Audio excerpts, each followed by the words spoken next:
Basi mwenzenu, kuna comment huko nimeiona, kuna jitu huko limekurupuka kachafu ya corona, limekurupuka na kwambia linamsema Paula, linamsema na Mario.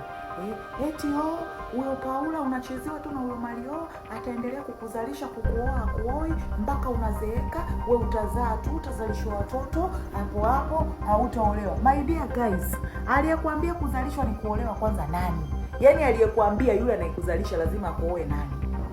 Alafu pili, kuolewa ni riziki, ndio inapangwa na Mwenyezi Mungu. Kama riziki yake bado, kama time yao bado, ataforce by fire nioe vipi? Nyinyi mnaoforce ndoa, ndio mwisho wa siku mnakuja mnateseka, ndio mwisho wa siku mnakuja mnaachwa, talaka nginja, mnapigiwa mavyombo nje, mpo kwa ajili ya kuforce. Na kwa nini uforce babu? Riziki yako ikifika inakuja tu taratibu, inateremka kama maji bombani.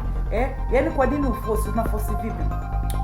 Yaani unaforce ili weje? Kwa hiyo riziki ikifika ule msichana ataolewa. Sijui mnanielewa. Ataolewa, alafu mkishaonaga watu wametulia, wamekaa kwenye mahusiano wametulia, hampendi, roho zinakuwa zinawauma. Yaani mkikaa, yaani mioyo inawasokota, roho zinawauma. Hivi kwa nini lakini mnakuwa hivyo? Waacheni watu wametulia, waacheni wazae, hata wazae watoto 10. Kamzalia babako mzazi, kamzalia mamako mzazi, sikamzalia mwanaume wake Mario. Mwanaume wake si ndio anataka. Sasa wewe nini kinakuasha nini? Kinakukeleketa nini? Unakaa unakunisha komwe lako, nakwambia komwe limekusimama hivi, limekuchomoza, nakwambia kaba mia changa.